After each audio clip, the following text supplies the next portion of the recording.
ఆరాధన కొరకు 108వ సంకీర్తన. గతించిన వారం మనము ఈ కీర్తనని ధ్యానం చేసాం, ఒక మాటని ధ్యానం చేసాం. ఈ వారం మరికొన్ని మాటలు మనము ధ్యానం చేద్దాం. 108వ సంకీర్తన. ఒకసారి కీర్తన అంతా చదువుకుందాం, తర్వాత 4వ వచనాన్ని మనము ధ్యానం చేద్దాం. 108వ సంకీర్తన. దేవా, నా హృదయము నిబ్బరముగానున్నది, నేను పాడుచు స్తుతి గానము చేసెదను, నా ఆత్మ పాడుచు గానము చేయును. వేకున లేచెను. జనుల మధ్య నీకు కృతజ్ఞతాస్తులు చెల్లించెదను, ప్రజలలో నిన్ను కీర్తించెదను. యెహోవా, నీ కృప ఆకాశం కంటే ఎత్తైనది, నీ సత్యం మేఘముల కంటే ఎత్తైనది. దేవా, ఆకాశము కంటే అత్యున్నతుడుగా నిన్ను కనుపరుచుకొనుము. నీ ప్రభావము సర్వభూమి మీద కనబడనిమ్ము. నీ ప్రియులు విమోచింపబడినట్లు నీ కుడి చేతితో నన్ను రక్షించి నాకు ఉత్తరమిమ్ము. తన పరిశుద్ధ తోడని దేవుడు నాకు మాట ఇచ్చినాడు. నేను ప్రహర్షించేదను, శేకమును పంచిపెట్టేదను, సుక్కోతులోయను కొలిపించేదను. గిలాదు నాది, మనష్షే నాది, ఎఫ్రాయిము నాకు శిరస్రాణము, యూదా నా రాజదండము. మోయాబు నేను కాళ్ళు కడుక్కొని పళ్ళెము, ఏదో మీదికి నా చెప్పు విసిరివేయుదును. ఫిలిస్తీన్లను బట్టి జయోత్సాహం చేసి ఉన్నాను. కోట గల పట్టణములోనికి నన్ను ఎవడు తోడుకని పోవును? ఎదోములోనికి నన్నెవడు నడిపించును? దేవా, నీవు మమ్మల్ని విడనాడి ఉన్నావు కదా. దేవా, మా సేనలతో కూడా నీవు బయలుదేరటం మాని ఉన్నావు కదా.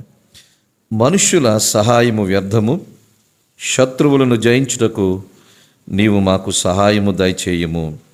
దేవుని వల్ల మేము శూరకార్యములు జరిగించదము, మా శత్రువులను అణగద్రొక్కువాడు ఆయనే. గతించిన వారం నా హృదయము నిబ్బరముగా ఉన్నది, నేను పాడుచూ స్తుతిగానము చేసేదను.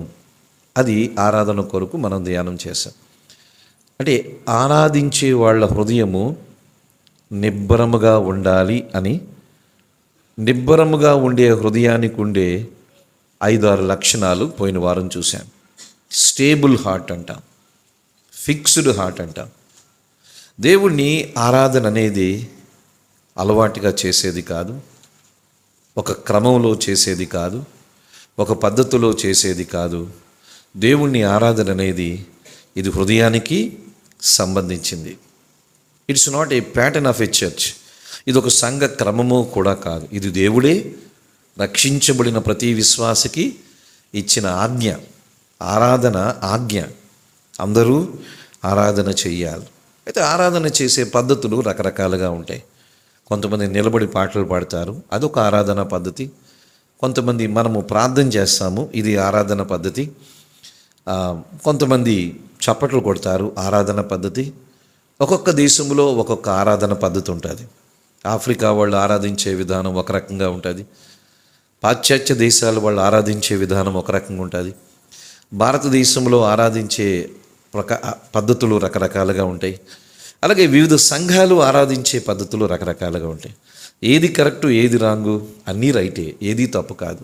ఎందుకంటే దేవుడు ఆరాధించమన్నాడే కానీ ఎలాగూ ఆరాధించాలో ఎక్కడ చెప్పలేదు. అందుకని ఎవరికి నచ్చినట్టుగా వాళ్ళు ఆరాధన చేస్తారు, ఎవరు ఆరాధనా క్రమం వాళ్ళకి ఉంటుంది. అయితే మొత్తానికి క్రైస్తవులు అన్న వాళ్ళు ఆరాధన చెయ్యాలి. ఎవరు ఆరాధన చేసినా ఆరాధనలో ఏముండాలంటే దేవుడు ఎవరో అయి ఉండాలి. మనం ఎప్పుడు దేవుడిని ఆరాధన చేసినా, ఎలాగూ ఆరాధన చేసినా దేవుడు హెచ్చించబడాలి, దేవుడు గణపరచబడాలి. ఎక్కడ ఎవరైనా దేవుడిని ఆరాధన చేసినా అక్కడ హృదయ అంతరంగములో నుంచి ఆరాధన రావాలి. మన పద్ధతిలో ఆరాధన ఒక రకంగా ఉంటుంది, ఈ ఆరాధన కూడా హృదయ అంతరంగంలోంచి రావాలి. వేరే వాళ్ళు పద్ధతి ఆరాధనలో పాటలు పాడతారు, అది కూడా హృదయ అంతరంగంలో నుంచే రావాలి. మొత్తానికి దేవుడు ఆరాధన కోరుకుంటున్నాడు. ఇలాగూ ఆరాధన చేయాలని బైబిల్లో ఒక్క వచనంలో కూడా ఎక్కడా లేదు.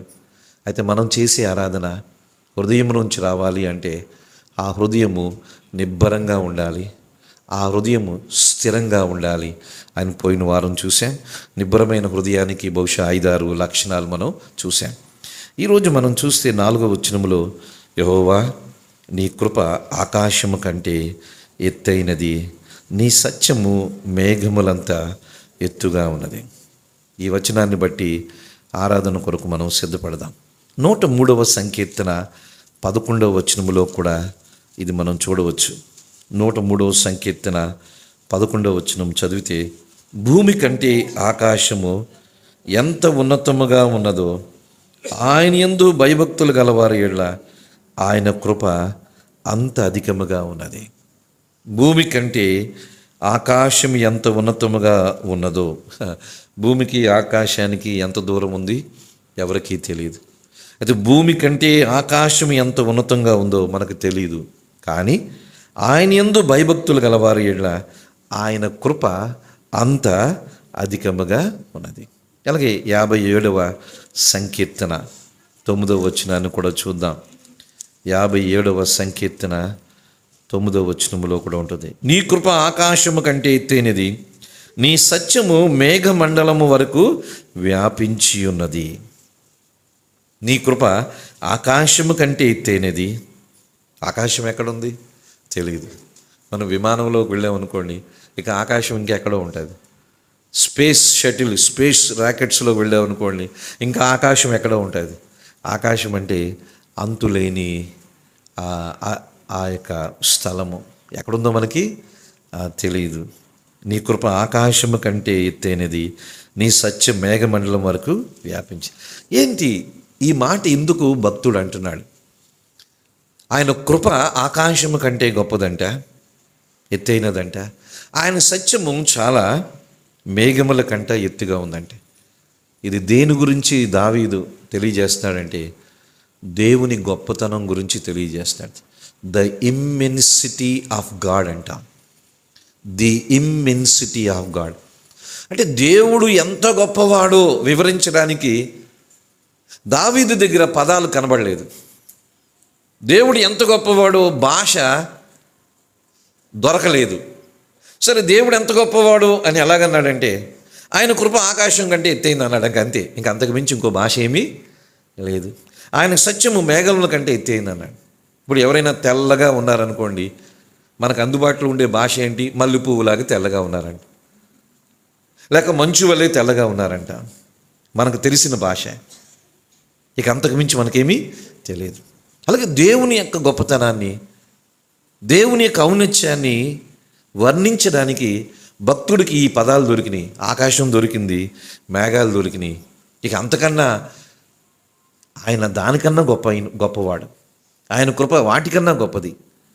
ఆయన సత్యం మేఘముల కంటే గొప్పది అని అన్నాడు. అంటే దేవుని యొక్క గొప్పతనాన్ని వివరిస్తున్నాడు. ఆకాశములతో మేఘములతో ఎందుకు దేవుని కృప ఆకాశము కంటే ఎత్తైనది? ఇక్కడ కృప అనే మాటలో దయ వస్తుంది, కనికరం వస్తుంది, ప్రేమ కూడా వస్తుంది. అందుకని ఇక్కడ కృప అని ఉంది. కానీ ఇంగ్లీష్ బైబిల్లో చూస్తే హీ స్టెడ్ఫాస్ట్ లవ్ అని ఉంటుంది, ఆయన ప్రేమ అని ఉంటుంది. కొన్ని బైబిల్లో చూస్తే ఆయన జాలి అని ఉంటుంది. అంటే దాని అర్థం ఏంటంటే, ఏది రైట్ అంటే అన్నీ రైటే. తెలుగులో కృప అని వచ్చింది. కొన్ని ఇంగ్లీషు తర్జుమాల్లో చూస్తే ఆయన కనికరము, ఆయన ప్రేమ, ఆయన జాలి ఆకాశము కంటే ఎత్తైనది. ఆయన సత్యము అంటే అర్థం ఏమిటంటే ఆయన ఏమై ఉన్నాడు. సత్యము అంటే అర్థం ఏంటంటే ఆయన ఏమై ఉన్నాడు. అది మేఘముల కంటే, అంటే దేవుణ్ణి వివరించలేము, దేవుణ్ణి మనం విశ్లేషించలేము, దేవుని గురించి మనం అంత ఎక్కువగా మాట్లాడలేము. ఏదో మనకు తెలిసిన కొద్ది భాషలో, మనకు తెలిసిన భాషలో కొన్ని పదజాలాలతో దేవుణ్ణి వివరించగలం. ఆయన వివరించాలంటే ఆకాశాలు సరిపోవు, మేఘములు సరిపోవు. దేవుడు అంత గొప్పవాడు. ఎందుకు దేవుడు అంత గొప్పవాడు అయ్యాడంటే కొన్ని కారణాలు చెప్తాను. ఎందుకు దేవుడు అంత గొప్పవాడు అయ్యాడంటే, ముఖ్యంగా ఆయన కృప గురించి భక్తుడు ఎందుకు అంతగా వివరిస్తున్నాడంటే, ఆయన కృప ఎంత గొప్పదో మనం చూద్దాం. సంఖ్యాకాండం 6వ అధ్యాయం 24-26 వచనాలు. సంఖ్యాకాండం 6వ అధ్యాయం 24 వచనం చూస్తే, యెహోవా నిన్ను ఆశీర్వదించి నిన్ను కాపాడునుగాక, యెహోవా నీకు తన సన్నిధిని ప్రకాశింపజేసి నిన్ను కరుణించునుగాక. యెహోవా నీ మీద తన సన్నిధి కాంతి ఉదయింపజేసి నీకు సమాధానము కలుగుజేయునుగాక. అట్లు వారు ఇజ్రాయేలుల మీద నా నామమును ఉచ్చరించటం వల్ల నేను వారిని ఆశీర్వదించేదను. దేవుడు ఇజ్రాయేలు ప్రజల్ని ఎలా దీవించాలో యాజకులకు చెప్పాడు. ఇదిగో నా ప్రజలను మీరు దీవించే ప్రతిసారి ఈ మాట చెప్పండి. నా ప్రజలను దీవించే ప్రతిసారి ఈ మాట చెప్పండి. ఏంటా మాట?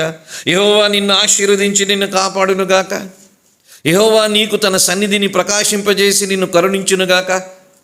యెహోవా నీ మీద తన సన్నిధి కాంతిని ఉదయింపజేసి నీకు సమాధానం కలుగుజేయునుగాక.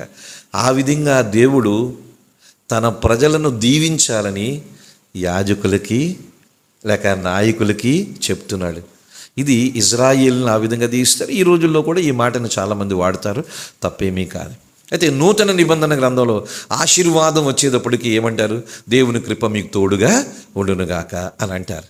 కానీ పాత నిబంధన గ్రంథంలో ఇజ్రాయేలు ప్రజల్ని దేవుడు దీవించడానికి ఈ మాటలు పలకమన్నాడు. మీరు ఈ మాటలు పలికితే నేనప్పుడు వారిని ఏం చేస్తాను? ఆశీర్వదిస్తాను అన్నాడు. ఏంటి ఈ మాటలు ఉన్నాయి? యెహోవా నిన్ను ఆశీర్వదించి నిన్ను కాపాడునుగాక. షరతులు లేని ఆశీర్వాదం ఇది. యెహోవా నిన్ను ఆశీర్వదిస్తాడు. ఏంటి షరత్? ఏంటి? ఏం చేస్తే యెహోవా నన్ను ఆశీర్వదిస్తాడు? యెహోవా నీకు తన సన్నిధిని ప్రకాశింపచేయునుగాక. ఏం చేస్తే దేవుడు తన సన్నిధి ప్రకాశాన్ని ఉంచుతాడు? యెహోవా నీ మీద తన సన్నిధి కాంతి ఉదయింపచేయునుగాక. ఏది చేస్తే దేవుడు తన సన్నిధి కాంతిని ఉదయింపజేస్తాడు? యెహోవా నీకు సమాధానము కలుగు చేస్తాడు. ఏం చేస్తే దేవుడు మనకి సమాధానం ఇస్తాడు? షరతులు లేవు, జస్ట్ ప్రొక్లైమ్ ఇట్, అంతే. షరతులు లేని ఆశీర్వాదాలు, షరతులు లేని ఆయన సన్నిధి కాంతి, షరతులు లేని ఆయన సమాధానం. ఇజ్రాయేల్ ప్రజలతో అంటున్నాడు, ఈ విధంగా నా ప్రజల్ని మీరు దీవించండి, అప్పుడు నేను వారిని ఆశీర్వదిస్తాను అంటున్నాడు. అంటే దేంట్లో దేవుని కృపను చూస్తాం. దేవుని కృప లేక దేవుని ప్రేమ లేక దేవుని కనికరము షరతులు లేనిది. దేవుడు లోకముని ఎంతో ప్రేమించాను. ఎప్పుడు ప్రేమించాడు దేవుడు లోకాన్ని? నేను ప్రేమించిన తర్వాత దేవుడు ప్రేమించాడా? నేను ప్రేమించక ముందుగానే దేవుడు నన్ను ప్రేమించాడా? మనం ప్రేమించలేదు, ఆయనే మొదటిగా మనల్ని ప్రేమించాడు. అందుకని ఇది షరతులు లేనిది. ఆయన కృప షరతులు లేనిది, ఆయన ప్రేమ షరతులు లేనిది. అందుకని అది ఆకాశం కంటే ఎత్తైనది. ఎందుకు నీ కృప ఆకాశం కంటే ఎత్తైనది అని భక్తుడు తెలియజేస్తున్నాడంటే అది షరతులు లేదు. అంతేకాదు, దేవుడు అంటున్నాడు ఆ యాజకులతో, ఆ భక్తులతో, మీరు ఈ మాటలు పలకండి, నేను ఆశీర్వదిస్తాను. ఎవరినైనా ఆశీర్వదిస్తాను. ఓ భిక్షగాడినైనా ఆశీర్వదిస్తాను, ఒక ఐశ్వర్యవంతుడినైనా ఆశీర్వదిస్తాను, ఒక విద్యాహీనుడినైనా ఆశీర్వదిస్తాను, ఒక విద్యావంతుడినైనా ఆశీర్వదిస్తాను. నేను ఎవరినైనా ఆశీర్వదిస్తాను, ఎవరినైనా ఆశీర్వదిస్తాను. దాంట్లో తేడా ఏమీ లేదు. దేవుడు ఆశీర్వదించడానికి పలానా కేటగిరీ వాళ్ళని ఆశీర్వదిస్తాను, పలానా కేటగిరీ వాళ్ళ మీదకే నా సమాధానం పంపిస్తాను, పలానా కేటగిరీ వాళ్ళకి నా సన్నిధి కాంతిని ఉదయింపచేస్తాను అని అన్నాడా? అనలేదు. తారతమ్యములు లేనిది ఇది, తారతమ్యములు లేనిది. అందుకని దేవుడు ఆ రోజు వాళ్ళకి చెప్తున్నాడు, చెప్పండి ఈ ఆశీర్వాదం మాట నా ప్రజల ముందు మీరు పలకండి. మీరు పలికినప్పుడల్లా నేను వాళ్ళని ఏం చేస్తాను? ఆశీర్వదిస్తాను. షరతులు లేనిది. చెప్పాలంటే ఇజ్రాయేల్ ప్రజలు దేవుని ఆశీర్వాదాలు పొందడానికి వాళ్ళకైనా అర్హత ఉందా? ఏమీ లేదు. బానిసలు, ఐగుప్తు దేశంలో పనివారుగా ఉన్నారు, లేబర్, ఇటుకల బట్టీలో పనిచేసేవాళ్ళు, పొలం పనిలో పనిచేసేవాళ్ళు. ఏ అర్హత లేదు. ఏ అర్హత లేని వారిని ఐగుప్తు నుంచి విడిపించాడు. ఏ అర్హత లేని వారికి తన ఆశీర్వాదం ఇస్తాను అని అంటున్నాడు. దీన్ని ఏమంటామంటే ఆయన కృప. కృప ఆకాశము కంటే ఎందుకు ఎత్తైనదంటే అర్హత లేని వారిని కూడా ప్రేమించేది, అర్హత లేని వారిని కూడా క్షమించేది, అర్హత లేని వారిని కూడా రక్షించేది, అర్హత లేని వారిని కూడా ఆశీర్వదించేది. ఈ ప్రశ్న చాలాసార్లు మనం వేసుకున్నాం. ఈరోజు తారీఖు 15వ తారీఖు, మార్చి నెల 15. మార్చి నెల 15వ తారీఖున నేను సజీవులుగా ఉండాలి, నేను బ్రతకాలి అని మార్చి 14 ఎంతమంది ప్రార్థన చేశారు? ఈరోజు 16వ తారీఖు కదా, 16వ తారీఖు. మార్చి 16వ తారీఖున బ్రతకాలి, నేను మందిరానికి వెళ్ళాలి, అందరితో పాటు ఆరాధన చేయాలని నిన్న ప్రార్థన చేసి ఈరోజు బ్రతికేయమని ఉన్నవాళ్ళు ఎవరున్నారు? నిన్న ప్రార్థన చేసావా? ప్రభా, మార్చి 16వ తారీఖు నాకు బ్రతుకువు, నీ సన్నిధికి వెళ్తానని అడగకముందే దేవుడు ఇవ్వలేదా? బహుశా కొంతమంది అడగవచ్చు, నన్ను సజీవుల లెక్కలో ఉంచని అడగవచ్చు. అడిగినా కాకతాళీయంగానే అడిగాను, అలవాటుగానే అడిగాను. కానీ సీరియస్గా అడిగిన వాళ్ళు ఎంతమంది ఉన్నారు? ఏ రోజు నేను రేపు మార్చి 17వ తారీఖున బతికుండాలి, మార్చి 18వ తారీఖున బతికుండాలి అని అడిగితే మనం బతికేమా? అడగకుండగానే, వాటి గురించి ప్రార్థన చేయకుండగానే ఈరోజు సజీవులుగా ఉన్నామా లేదా? అదే ఆయన కృప. ఇది మన భక్తిని కాదు, మనం గొప్పవాళ్ళమని కాదు, అర్హత లేని వాళ్ళని అర్హులా చేస్తుంది ఆయన కృప. అందుకని ఆయన కృప ఆకాశం కంటే ఎత్తైనది. నెంబర్ 1, ఎందుకు ఆయన కృప ఆకాశం కంటే ఎత్తైనది అని కొన్ని కారణాలు చెప్తున్నాను. మొదటిది, అర్హత లేని మనల్ని అర్హులుగా చేసింది. నెంబర్ 1. నెంబర్ 2, ఆయన కృప ఎందుకు ఆకాశం కంటే ఎత్తైనదంటే యెషయా గ్రంథము 43వ అధ్యాయము 25వ వచనం. యెషయా గ్రంథము 43వ అధ్యాయము 25వ వచనములో మనం చూస్తే, చదవండి అమ్మా. నేనే నా చిత్తానుసారముగా నీ అతిక్రమములను తుడిచివేయుచున్నాను, నేను నీ పాపములను జ్ఞాపకము చేసుకును. ఇక 2 మాటలు మనం చూస్తాం. దేవుడు అంటాడు, నీ అతిక్రమములు తుడిచివేయుచున్నాను, నీ పాపములను జ్ఞాపకం చేసుకును. అంటే అర్థం ఏంటంటే, నిన్ను క్షమిస్తాను, నీ పాపములను నేను ఎప్పుడు జ్ఞాపకము చేసుకోను. I will forgive you, I will forget your sins అంటున్నాడు. నేను నీ పాపములను క్షమిస్తాను, నీ పాపములను ఎన్నడూ నేను జ్ఞాపకము చేసుకోను. ఇదే దేవుని కృప అంటే. దేవుని కృప మన పాపములను క్షమించడంలో ఆయన కృపను చూపించాడు. మిమ్మల్ని ప్రశ్న అడుగుతాను, దేవుడు పాపాలను క్షమిస్తున్నాడు, నేనే మీ పాపములను జ్ఞాపకము చేసుకొనను అంటున్నాడు. అంటే దేవుడు మన పాపాలను మర్చిపోతాడా? మర్చిపోడు. కానీ జ్ఞాపకము చేసుకొని అంటున్నాడు అంతే. God never forgets our sins. దేవుడు మన పాపాలను ఎప్పుడు మర్చిపోడు, కానీ జ్ఞాపకం చేయను అని అంటున్నాడు. తిరిగి తవ్వను, వెనక నుంచి మళ్ళీ తవ్వను అంటున్నాడు. మనమే వెనక నుంచి తవ్వుతూ ఉంటాం, ఇదే పనిలో ఉంటాం. మనం 2 సంవత్సరాల క్రితం చేసిన దాన్ని కూడా ఈరోజు తవ్వుతూనే ఉంటాం.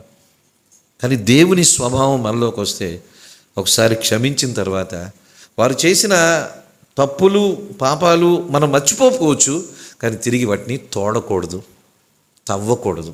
ఎందుకంటే దేవుని స్వభావం, మనం ఆ స్వభావాన్ని కలిగి ఉండాలి.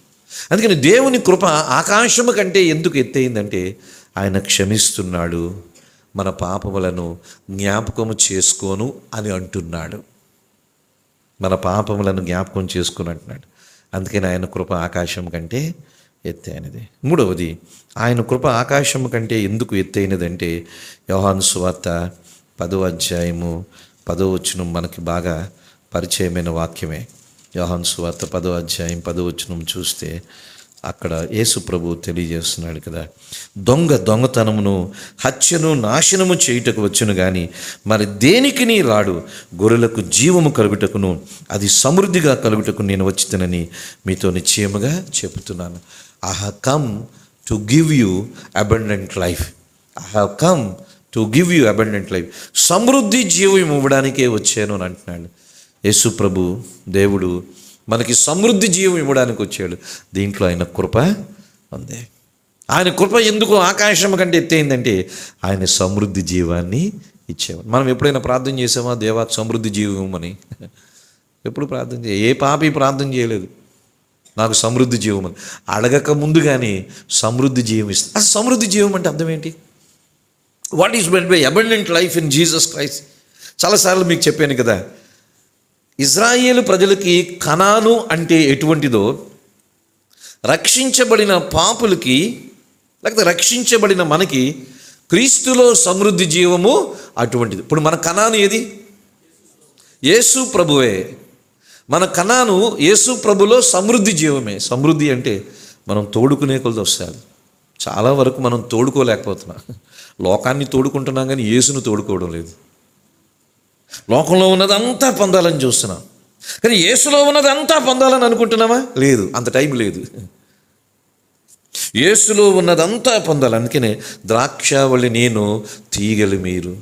ఈ ద్రాక్ష కాండములో ఏది ఉంటుందో కొమ్మలోనికి అదే వస్తుంది. కాండములో ఉన్న శాప్ అని అంటాం. కాండములో ఉన్న జీవము, కాండములో ఉన్న నీరు, కాండములో ఉన్న లక్షణాలు కొమ్మలో కూడా వస్తుంది. ద్రాక్షావళి నేను, తీగలు మీరు అన్నాడు. నా యందు మీరు ఉండండి అంటున్నాడు. ఎందుకు? ఆయన యందు మనం ఉండాలంటే ఆయనలోదంతా మనం పొందడానికి ఆయన యందు మనల్ని ఉండమన్నాడు. ఆయనలో ఉంటే ఆయనలో ఉన్నదంతా మందే. అదే అంటున్నాడు సమృద్ధి జీవం. మనకి బ్యాంకులో 1,00,000 రూపాయలు ఉంది. మనం తీసుకుంటే 1,00,000 రూపాయలు వస్తుంది. మనం 100 రూపాయలు తీసుకున్నాం అనుకో 100 రూపాయలు వస్తుంది. మనం 1000 రూపాయలు విత్డ్రా చేసామనుకోండి 1000 రూపాయలు వస్తుంది. 10,000 విత్డ్రా చేసామనుకోండి 10,000 వస్తుంది. ఆ బ్యాంకులో ఉన్న బ్యాలెన్స్ మందే.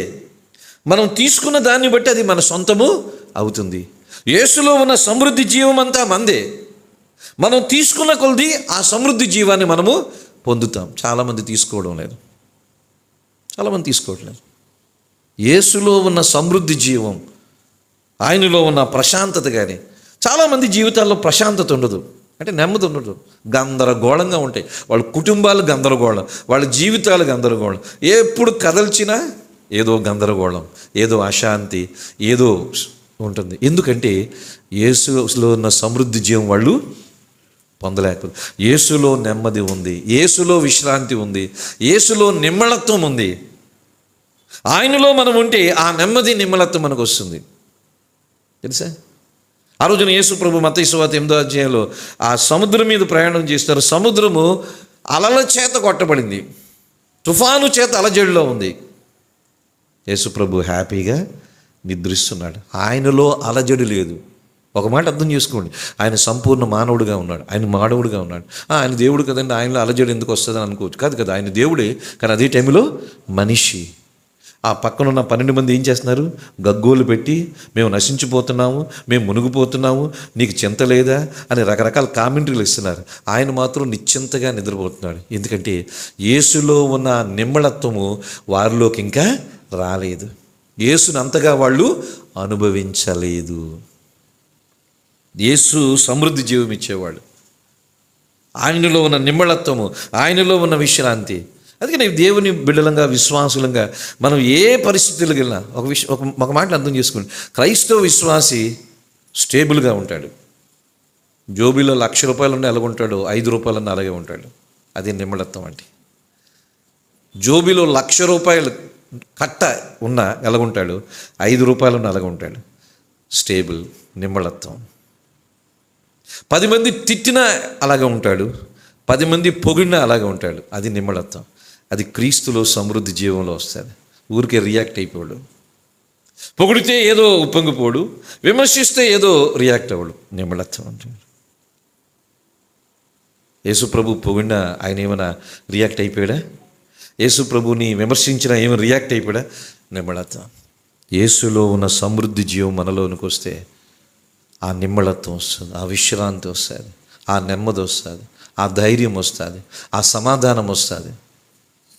అది యేసులో ఆ నిమ్మళత్వం. అది పొందాలి. అది ఎప్పుడు పొందుతామో చెప్పండిరా?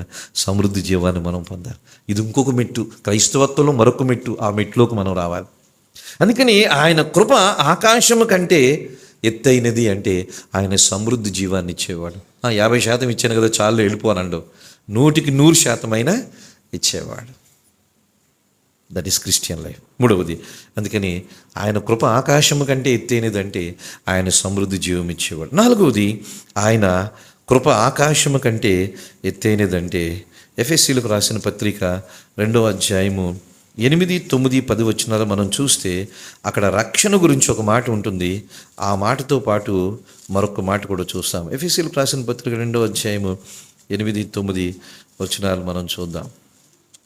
చూడండి, మీరు విశ్వాసం ద్వారా కృపచేతనే రక్షించబడి ఉన్నారు. ఇది మీ వలన కలిగింది కాదు, దేవుని వరమే.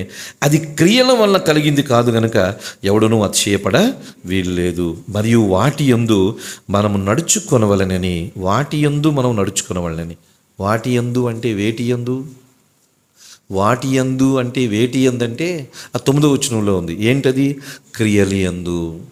వాటి యందు అంటే వేటి యందు అంటే క్రియలి యందు మనము నడుచుకొనవలెనని దేవుడు ముందుగా సిద్ధపరిచిన సత్క్రియలు చేయుటకై మనము క్రీస్తు యేసునందు సృష్టింపబడిన వారమై ఆయన చేసిన పని అయి ఉన్నాం. దేవుడు ఎందుకు మనల్ని రక్షించాడు? ఎందుకు మన కొరకు శిలువలో ప్రాణం పెట్టాడు? ఎందుకు దేవుడు మన ఏళ్ళ కృపను చూపించాడు? దేవుడు ఎందుకు రక్షణ అనే వరం ఇచ్చాడు? ఎందుకు రక్షించాడు? ఎందుకు కృప చూపించాడు? ఎందుకు మన కొరకు శిలువలో ప్రాణం పెట్టాడు? 10వ వచనం కీలకమైన వచనం. ఈ 10వ వచనాన్ని దయచేసి ఎప్పుడు మర్చిపోవద్దు. ఆయన మన కొరకు ముందుగా సిద్ధము చేసిన సత్క్రియలు చేయుటకే. స్నేహితులను అర్థం చేసుకోండి, రక్షించబడిన ప్రతి వ్యక్తి ఎందుకు రక్షించబడ్డాడు అంటే కేవలం నువ్వు నన్ను రక్షించేది నీకు స్తోత్రం అని చెప్పి వెళ్ళిపోవడానికి కాదు. రక్షించబడిన ప్రతి వ్యక్తి ఎందుకు రక్షించబడ్డాడంటే ఆయన మన కొరకు ముందుగా సిద్ధము చేసిన సత్క్రియలు, డూ గుడ్ వర్క్స్, సత్క్రియలు చేయాలి.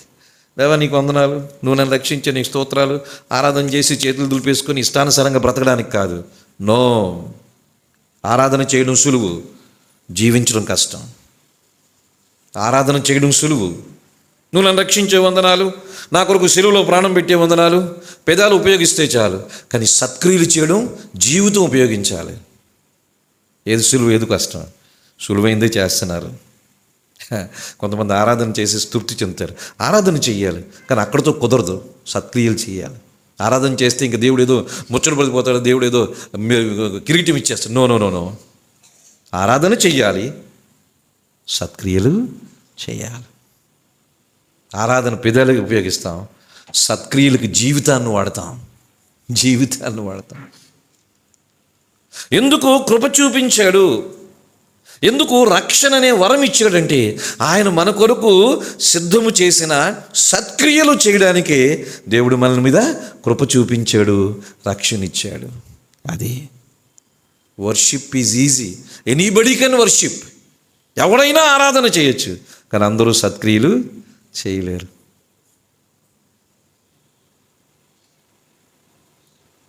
అందుకని దేవుని కృప ఆకాశము కంటే ఎందుకు ఎత్తైందంటే ఆయన మనల్ని మారుస్తున్నాడు, సత్క్రియలు చేసేవారిగా చేస్తున్నాడు. సత్క్రియలు మన కొరకు ముందుగా సత్క్రియలు సిద్ధం చేశాడు. మంచి కార్యాలు చేయడానికి మనల్ని మారుస్తూ ఉన్నాడు. మనం మంచి కార్యాలు చేసే మనస్సు మనకు లేదు. మనిషిగా ఏ ఒక్కరూ కూడా మంచి చేసే లక్షణం ఎవరికీ లేదు. కానీ ఆయన రక్షించి, ఆయన కృప చూపించి ఇప్పుడు సత్క్రియలు చేసేటట్టుగా మనల్ని నడిపిస్తున్నాడు. అంటే ఒకవేళ మనం సత్క్రియలు చేస్తున్నామంటే అది ఎవరి ద్వారా? ఆయన కృప ద్వారా. ఆయన కృప ఆకాశము కంటే ఎత్తైనది. ఎందుకంటే సత్క్రియలు చేసేలాగిన ఆయన మనల్ని నడిపిస్తూ ఉన్నాడు. అందుకని అర్థం చేసుకోండి స్నేహితులు, ఆరాధన చేస్తే నా పని అయిపోయింది ఈ ఆదివారానికి అని అంటే కుదరదు. సత్క్రియలు చేయాలి. ఆరాధన చేయడం చాలా సులువు, సత్క్రియలు చేస్తూ జీవించడం చాలా కష్టమైంది. ఆరాధన ఆదివారం చేస్తాం, కొన్ని సోమవారం నుంచి శనివారం వరకు సత్క్రియలు చేయాలి. ఏది సులువు, ఏది కష్టం? అది చాలా ముఖ్యమైనది. అందుకని ఆయన కృప ఆకాశం కంటే ఎందుకు ఎత్తైనదంటే ఆయన సత్క్రియలు చేయడానికి. 2 కొరింథీ 3:18 కూడా మనం చూస్తే 2 కొరింథీ 3:18 ఆ పరిశుద్ధాత్ముడు అంటున్నాడు, మనమందరమును ముసుగులేని ముఖంతో ప్రభు యొక్క మహిమను అద్దం వలె ప్రతిఫలింప చేయుచు మహిమ నుండి అధిక మహిమను పొందుచు ప్రభు ఒక ఆత్మ చేత ఆ పోలికగానే మార్చబడుచున్నాం. దేవుని కృప ద్వారా ఆ పోలికలో మార్చబడుతున్నాం. ఏ పోలిక? ఆ పోలిక. ఆ పోలిక అంటే ఏ పోలిక? యేసు ప్రభు పోలికలో మార్చబడుతున్నాం. ఎవరి ద్వారా మార్చబడుతున్నాం? ప్రభు ఒక ఆత్మ ద్వారా, అనగా పరిశుద్ధ ఆత్మ ద్వారా మార్చబడుతున్నాం. దేవుడు మనల్ని రక్షించాడు, తన ఆత్మను మనలో పెట్టాడు. ఈ ఆత్మ మనల్ని ఏం చేస్తుందంటే ఆ రూపములో మారుస్తుంటుంది. ఎవరి రూపములో? యేసు ప్రభు రూపంలో మారుస్తూ ఉంటుంది.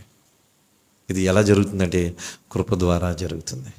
డే బై డే ప్రతి దినము దేవుడు తన ఆత్మ ద్వారా ఆ రూపములోనికి మనల్ని మారుస్తున్నాడు.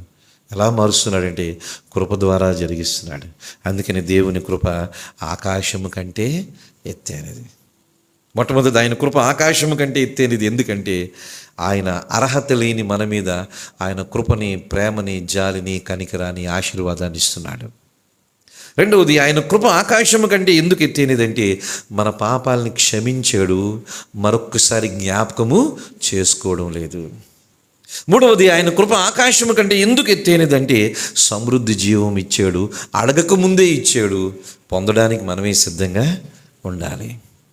నాలుగవది, ఆయన కృప ఆకాశము కంటే ఎందుకు ఎత్తైనదంటే ఆయన మనల్ని ఆ రూపములోకి మారుస్తున్నాడు, ఆ రూపములోకి మారుస్తున్నాడు. ఇక ఐదవది, చివరి కూడా చెప్తాను. ఎందుకు ఆయన కృప ఆకాశము కంటే ఎత్తైనది అంటే మనం చూస్తే యోహాను సువార్త 1వ అధ్యాయం 17వ వచనం.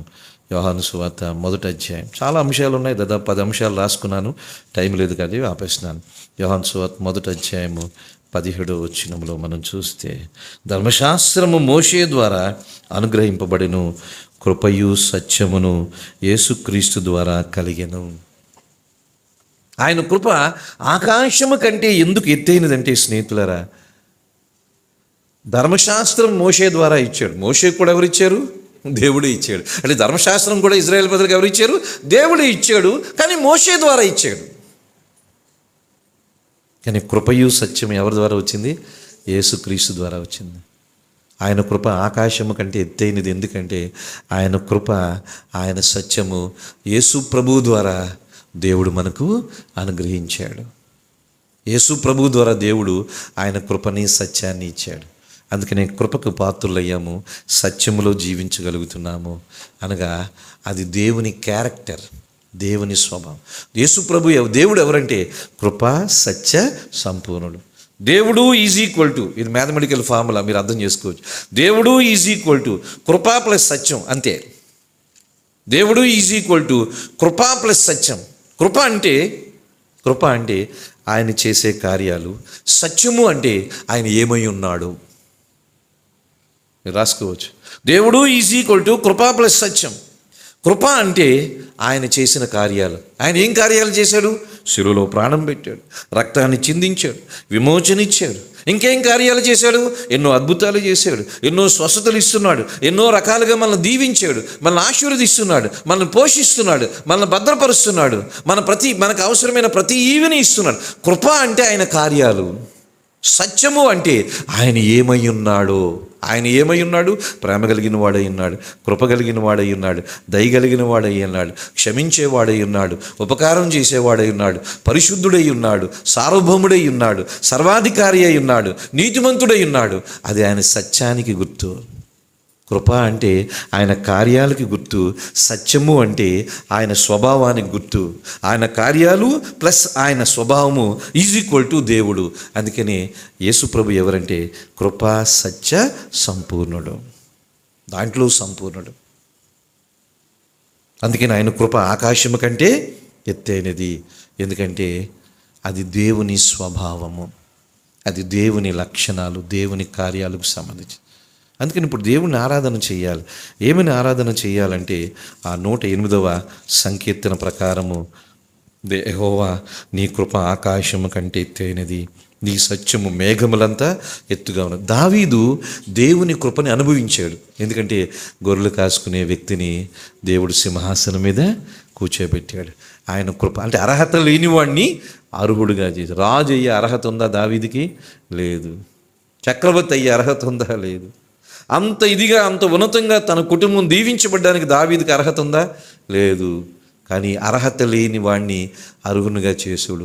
అది గమనించాడు దావీదు. అంటున్నాడు, దేవా యెహోవా నీ కృప ఆకాశము కంటే ఎత్తైనది, నీ సత్యము మేఘమండలము కంటే ఎత్తైనది. ఎందుకంటే అర్హత లేని నన్ను అర్హుడుగా చేశావు. రెండవది, నా పాపాలను క్షమించావు, నా పాపాలను నువ్వు జ్ఞాపకం చేసుకోవడం లేదు. మూడవది, సమృద్ధి జీవం నాకు అనుగ్రహించావు. నాలుగవది, నన్ను ఆ రూపంలోనికి మారుస్తున్నావు. ఐదవది, దేవుడెవరో నాకు తెలియజేశావు. ఈ ఆరాధన నీకు సమర్పిస్తున్నాను. ఆమేన్. అది ఆ విధంగా ఆరాధన చేయి.